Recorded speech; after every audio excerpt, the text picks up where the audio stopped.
Myself, Nutan Ventesh. So we at KeyLynk has taken an initiative to basically engage and empower the stakeholders of knowledge economy, be it students, corporate trainers, skilling partners, academia, corporates like HR, CEOs. So we are trying to engage all these stakeholders to basically give an insights for the ongoing to how to overcome the crisis, basically to help the students and to help the companies as well. So as part of this series of videos, here we are on the first video series. We have with us Preeja Sreedhar. Very good evening, ma'am. Okay. So just to introduce ma'am once, like she's a corporate trainer who is a leadership coach at MU Sigma, apart from a stint as OD consultant and behavioral skill training. She's also a well-known trainer in the corporate world. Um, Thank you, ma'am. Thank you so much for joining us. It's a great honor to have you with us, ma'am. Ma'am, I'll just share a small data, ma'am, on this. So recently, LinkedIn has survived around 3,000 plus professionals who Okay. are working in the IT field uh, for their workforce confidence index, basically. And they have got around like results something like among these people, they told like 2 in 5 individuals are dealing with longer working days. 1/4 of the respondents said they are struggling to focus on work because they are working from home. Around 36% of they told they're facing challenges on personal as well as professional lives. So this is the data we have from the LinkedIn source, ma'am. So the above data is from the people who are actually working in the companies right now. Okay. Yeah. Even during this crisis, they are working from the home. True. What is your advice that how to handle this stress for these people, ma'am? What is your advice so that they can be productive to their companies? Okay. So first of all, thank you so much for giving me this opportunity to connect with the millennials, and of course to connect with this audience. The question which you have put across reveals the hard, hardcore reality, the data looming large right away. How do we handle stress? If you ask me, it is not an easy task, especially when times are so bad. All of us are sailing with the common boat, right? With the pandemic on one side, death, ailment, expect the unexpected is the victim. And at this point in time, imagine that you're losing out on your bread and butter too. Not an easy task at all. And if I tell you that keep cool, you would call me certainly a person with something wrong in the sense. How can she say you can keep cool during the situation? It is not possible. That's the hardcore reality. You have all kinds of issues just upfront there. It's like, a ghost right in front of you to devour you. If I'm talking about a fictional image, and I'm asking somebody not to lose your cool, it's certainly not possible. So we are panic stricken. It is human tendency to be panic stricken. It's human tendency to face the uh, challenges and the issues without understanding what is the solution. There's chaos and confusion. So we call this as a butterfly effect in psychology. Something goes somewhere wrong in China at one point in time, and we thought that nothing is going to affect us because this is a land of Ayurveda, etc. Then what happened? Slowly and steadily, the ripple effect, the cascading effect, the butterfly effect is seen very much at our doorsteps today, right? So I wouldn't say that it is easy times, and I wouldn't suggest that you can deal this time and this too shall pass. All this looks little, artificial. This looks little plastic statements. As human beings, we are bound to get disturbed. We are bound to get depressed. We are bound to get disappointed. No doubts on that. Because we are caught at the whirlwinds of untoward incidents which are disturbing us to the core. Out here, there is all kinds of chaos and confusion. So, at the most, what can we do now, if you ask me? Maintain calm and composure. You know, you understand the reality. You can't step out. Your businesses are going down. The landscapes of businesses, of economy is turning topsy-turvy.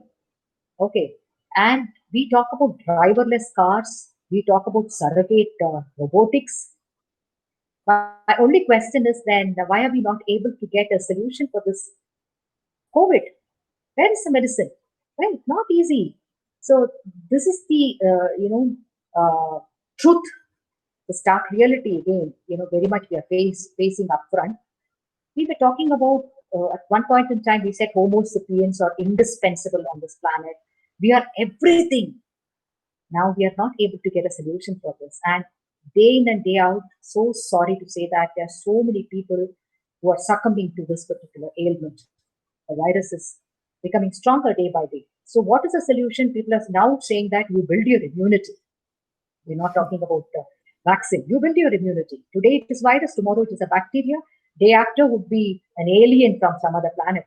So look at the times. Times have really been changing like anything. We were talking at one point in time as management people, VUCA, VUCA, VUCA, volatile, uncertainty, complexity, and ambiguity. Right now, I think we are sailing in and out of VUCA without any destination as such. So I wouldn't say that the same situation will prevail for a long time. I wouldn't say that, but nobody knows what's going to happen tomorrow. That's the fact, universal truth. Okay. So as individuals, we always believe in hope. We always believe in optimism. We believe in, yes, tomorrow also shall, the day will dawn. Tomorrow also there will be sunshine. So what to do today, if you ask me? Accept hostility. Accept the disruptive world. Accept this is what it is. Don't give artificial statements and mantra saying that remain cool and calm. It is not possible. It is not possible to be seated quiet when the situations are so bad. However, accept the situation and try to look into what best can be done. Okay, stress is a part of life. Accept stress. All of us are in pressure cooker existence. Accept it. This was needed for all of us. Okay. Humanity needed this jolt, if you ask me. And that's the answer of the supernatural power. We can't do anything about it. That's from Him, the Almighty. Accept it and go slow. This is I'm just finding this word as God-given vacation. Keyword vacation. Okay. Yes, God-given vacation. You take it. Now you don't run. If you're trying to run out of this place, you're in a mental asylum. Please, you can't run anywhere. As simple as that. That's the reality. That's a beautiful statement of God-given vacation. So I'll just take updates here, like understand the reality, be hopeful, and be optimist, accept the disruptive world, and move forward. This is the thing. Ma'am, coming to my Exactly. second question. Ma'am. The first question was basically related to people who are already working. The second question is, what about the people who actually lost their jobs during this pandemic? Any advice to these people to keep them motivated to understand the realities and going forward, to make them be going forward? This is little disturbing because I have known a couple of cases where people were doing extremely well, and one fine day they were asked to leave to return the papers. Now, friends, please understand one thing: boom and bust are a part of economic cycle. It's a part of economy. Boom in businesses and then bust. It's this bubble that keeps moving around, right? Unfortunately, the situations are so bad. Business landscapes have just tumbled down. There are no projects on hand. Okay, there is complete turmoil in the business world. So automatically, the organizations are planning to have layoff and retrenchment because that is the only option they have got. Looking at the bigger picture. When you look into people who have lost jobs, individuals who have lost jobs, who have lost their bread and butter, if you ask me, it is a tough time. It is certainly a tough time. I've personally known people who are working for 16 odd years in very good companies, and all of a sudden, with a lot of commitments, all of a sudden you are asked to, you are laid off, and the moment that you get to know from next month onwards, I don't have a single penny, and I don't know what's going to happen. There's a big question mark. True. Exactly. That question mark right in front of you makes you terribly scary. How will I take care of XYZ expenses? What's going to happen to me? And there is also a feeling that I was earning this amount and tomorrow I have nothing, not even a single pie. That chaos in the mind creates a lot of disturbed feeling per se. It's not at all easy. So I feel sorry for people who've lost jobs and they're desperately hunting for jobs and all that. Again, my sincere suggestion would be when something of this sort has happened to you, accept it because there is no other question of moving out of the reality. Garner some inner strength, resilience. Okay. You know, when life is a bed of roses, we don't talk about resilience. When life is tough, okay, tough times don't last, tough people do, they say. Take that energy from within, which is simply called as resilience. Okay, build your resilience, calm your nerves. Yes, I know there's a huge question mark looming around here, looming large. However, I'm sure I'm going to get a job. The belief system is very important. Your thoughts leads to belief, and your belief leads to behavior, and behavior leads to action. You always insist and emphasize on this. So give a thought, strong thought, work on your thoughts and say that, yes, things, I've lost my job today due to certain circumstances, I understand, but that doesn't mean I will not get a job. So let your belief system be, revamped. Work on your belief system and say that I'm going to get a job. But simply merely saying is not enough. The mindset, right, and the experimentation and the action. These three words are very important with them. Mindset, experimentation, and action. So the mindset is, at the moment I've lost my job and I'm feeling sick, sad about it, desperate about it. I'm grief stricken. I agree, but don't you think that I should start experimenting? Okay, when I start experimenting, my mindset changes. Okay, currently now I've lost my job, so my mindset is very bad. I cannot regulate my mood. I'm in such a bad shape. But don't you think you will start experimenting? How will you experiment? You will become active on LinkedIn. You will start reworking on your resume. You will connect to your networks and try floating your resume. You will tell openly. I have seen many people openly writing on LinkedIn that I've lost my job due to pandemic. Can somebody help me out? So that is experimenting. You are literally experimenting and exploring, right? Yeah. So mindset, experimenting, and action. So your action plan is very important. So what will you do at the moment when you've lost job and you have enough time on hand? Instead of crying over the split milk, I think you should start working on yourself. It could be physical health, it could be mental health, it could be spiritual health or emotional health. Okay, Yeah. so physically you never had time to work on yourself. This is a God-given vacation, so why don't you work on yourself? It might be a exercise regime. It can be any kind of hobby which you wanted to pursue, right? And at the same time, you can also work on getting certain certifications from various platforms today, like Coursera, Udemy. You have lot many platforms and avenues today which can give you an opportunity to explore and take up some certain certifications. So what's happening here, when you're experimenting and exploring and creating an action plan, in the action plan you will ensure that your skill sets are revamped. You start working on your skill sets. There's an improvement in your skill sets because you Yeah. are getting certification from various courses from various platforms. Yes. So and you're working on your resume. You're connecting with your network. Okay, and there is definitely an opportunity which will strike back. It's not that you will remain throughout without a job. It will come back. Yeah. Right. So what I stress at the moment is mindset, experimentation, and action. Very important. Right. A strong So mindset, experiment, and keep exactly. it in action, Yes. and develop Yeah. your Plan of skills. action. Plan of action. Develop the Yes. skill, So the and developing of skills, working on resume, connecting with networks, all this is plan of action. okay. Okay. Good, man. Hmm. Thank you. That's a good positive point, man. So now I'll just jump into coming to the students, ma'am. So from the corporates, we'll jump into the students. So I have the small data, ma'am. Hmm. So they say like,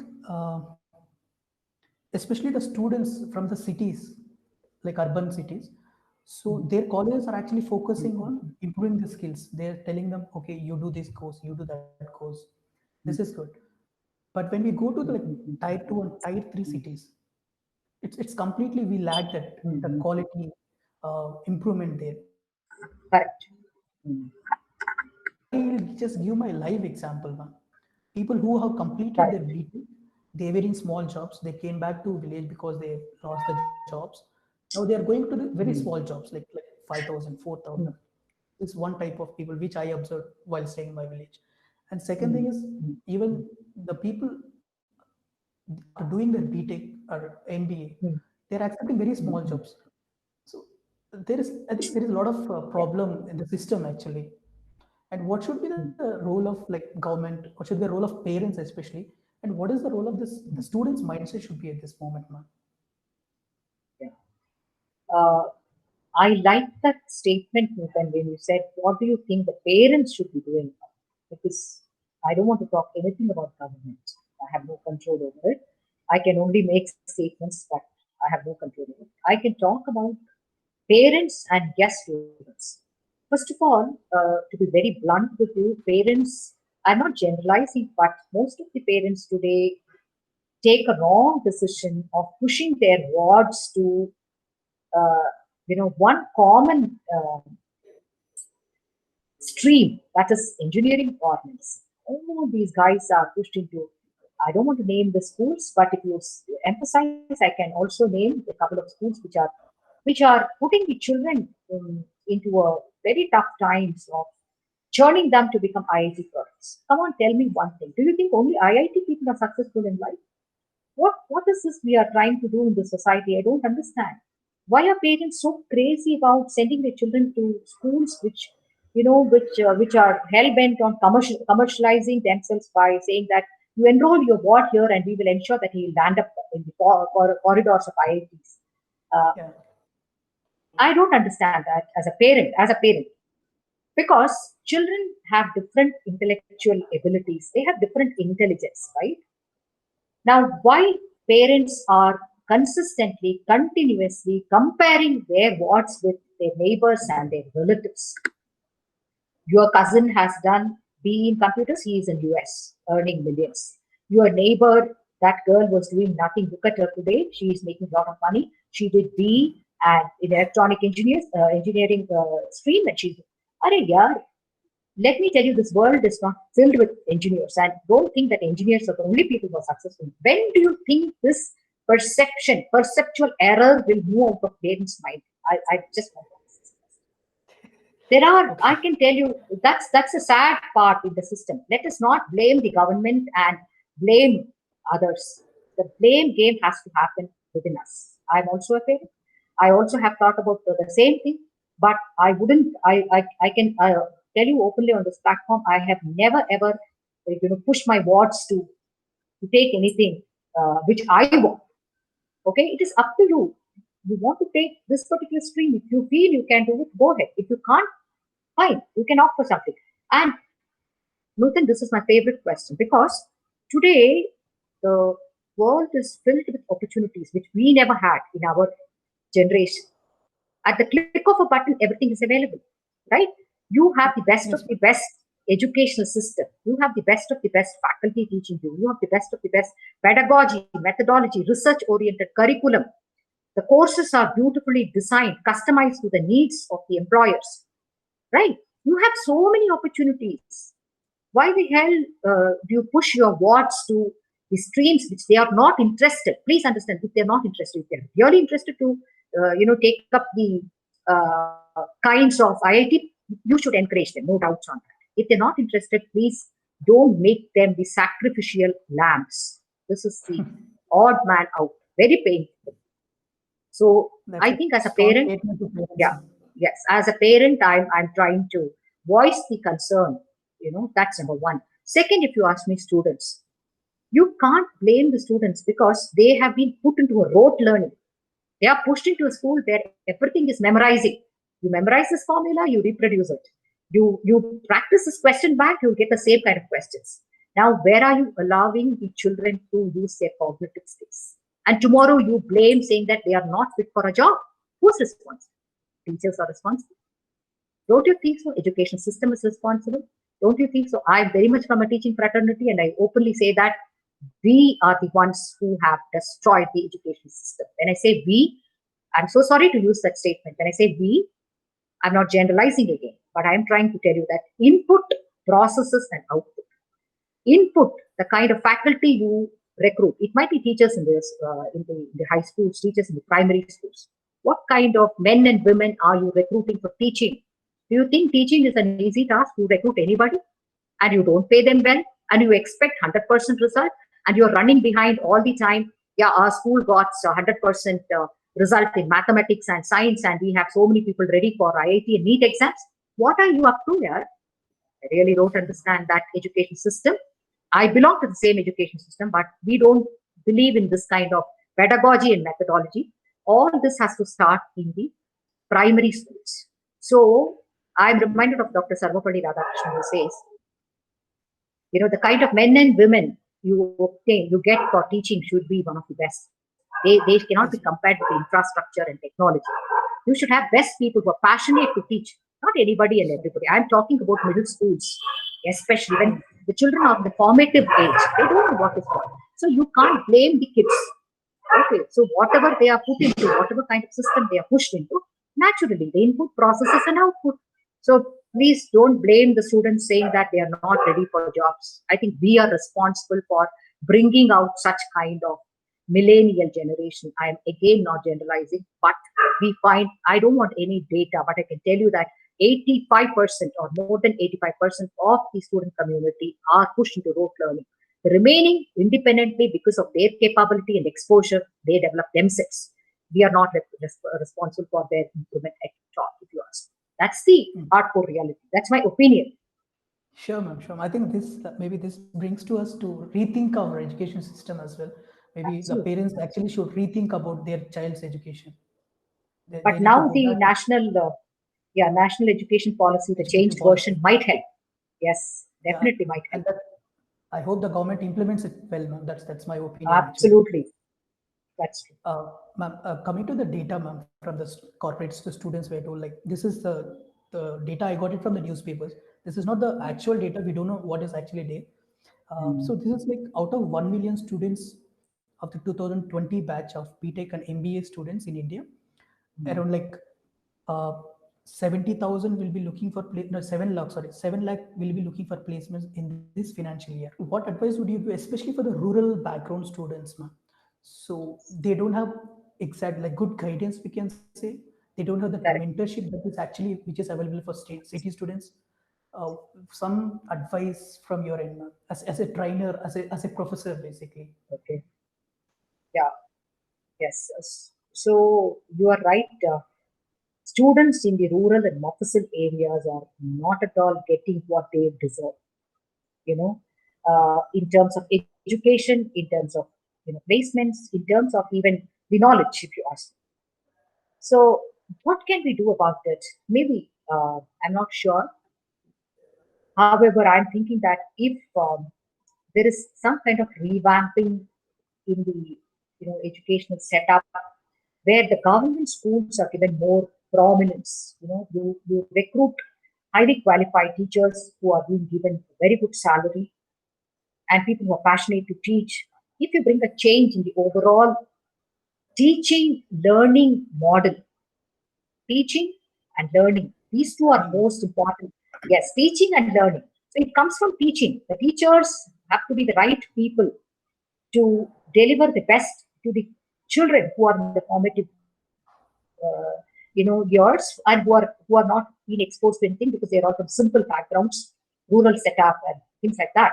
So if we can bring a very different model, teaching learning model in the Mofussil area, this can be a research paper. If any one of you are interested to come up with a nice exploratory research on the teaching learning model, teaching learning conceptual framework, I think we can brainstorm and bring a lot of information into it.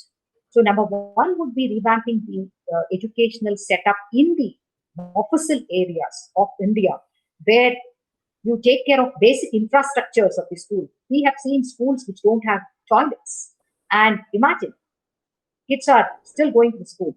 Midday meal scheme is a big, big thing, but they aren't getting the right food. Yes, all thanks to ISKCON. ISKCON is doing a great job, I should mention. Midday meal scheme, especially in Bangalore. I'm not sure if ISKCON is rendering its great humanitarian service in the opposite area. If yes, I'm so thankful for that. Okay, so revamping on education system, especially the Mofussil area, identifying right teachers, highly qualified teachers who are passionate about teaching, and introducing a new teaching learning conceptual framework could be one simple baby step that can be taken to bring an overall change.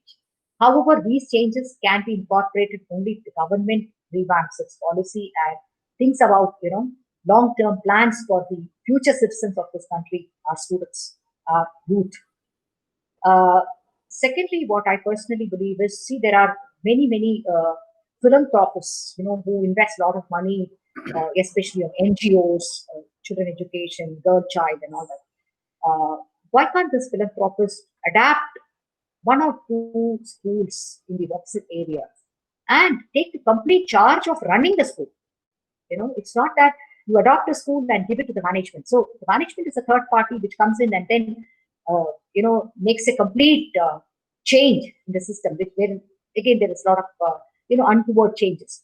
So if these philanthropists really want to contribute to the society, they can certainly pick few schools and manage the schools. They can have the power vested in their hands to decide what kind of people will go into teaching, what kind of curriculum will be designed, what kind of pedagogy, what kind of methodology will be implemented here, what kind of life skills. This is another important point I want to stress upon.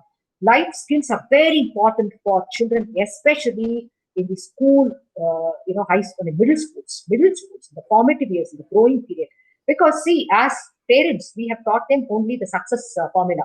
When you are happy, when you are successful, celebrate. But nobody teaches children when you have failed somewhere, failure also should be celebrated. Nobody teaches, right?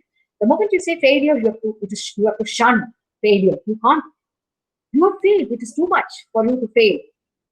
And so life skills becomes predominantly an important source to guide the young minds, to shape them, to understand that failure is very much needed to move ahead in life. And life is not a bed of roses with only success factors. So when failures are struck, how do I take failures? How do I move forward? How do I build that life skills? Emotional balance is very, very important. So life skills should be taught. I'm sure, I know that there are many schools which has a separate curriculum for the life skills, and I've seen their books. They are fantastic, beautiful books. But my question is, who are the facilitators? Can I meet the facilitators? So no facilitators. Nobody teaches life skills. It's a part, and they'll manage themselves. They think that they can manage themselves. So in our country, unfortunately, we have this mindset. We don't take care of small things. We don't understand that little drops of water make mighty ocean. We don't understand. So changes. Everybody talks about changes, but who's ready to bring that change? I really doubt. I just add one point, because when you said startups, like I want to just stop for just a second. And so students are just come out of their colleges, they are looking for jobs. But when we say the startups, we need jobs. Like, what is your advice, like, to these people to make them to understand the realities and create the jobs for the future? Yes. How does Yes. their mindset should change from here? What is the risk capacity they should be taking? Absolutely. Very important question for me, because I have noticed that uh, people have certain expectations. I mean, students have certain expectations when it comes to remuneration, right? Yes. See, we cannot blame everybody, but yes, uh, the moment they step into some of the B schools, they say that I'm looking for a salary package of 10 to 12 lakhs. I'm just giving an example, hypothetically. Now, my point is, okay, very good to be very optimistic and bringing that positive statement in. Are you really worthy of getting 12 lakhs? Is my second question. Meaning, the placements can bring best of the best companies, but can you crack their 9 levels of interviews? Forget about 9 levels. Can you crack their first level of aptitude test? Okay. If you can, you are worthy of it. Meaning, I'm talking about two kinds of students. So this is one kind of student. They have certain set benchmark remuneration. They don't want to develop their core competencies. They don't want to develop their personality. They don't want to, build their communication. Their expectations, like Trishanku Swarga. You're not in heaven or hell. You are floating somewhere in between. That is one category. Another category of students are they're capable of getting what they think because they've worked towards it. They have done best of the best internships. They have done best of the best projects. They have done best of the best organizational study. One great example is the person who was seated in front of me, Mr. Nutan Verma. You were that kind of student. I am not exaggerating. You were the kind of person, I remember the kind of questions you used to ask in the classrooms, seated across the last bench. Your questions were so genuine and your questions were more, into inside out. And I can tell you that students like you make a huge difference because you are the guys who build your space. You are not dependent on anybody. You build your space. It might be through your, hard work. It might be by building a repository of core competencies. It might be by building a factory of skills, niche areas. So you decide which choice you want. You want to go to become A, former or later, A or B. So the student has a choice. Okay, we are all puppets. We are nowhere in the picture. We are facilitators. I use the word puppets. We just dance according to the tune, meaning this course has to be completed for this trimester. I'm doing my task. Yes, of course, I'm working on few things, but it's up to you. You create a space. If you ask me, the greatest inspiration for me at the moment is PC Mustafa. ID products. Have you seen idli and dosa batter? Oh my God. Yes, ma'am. Yes, Amazing. Yeah. PC Mustafa.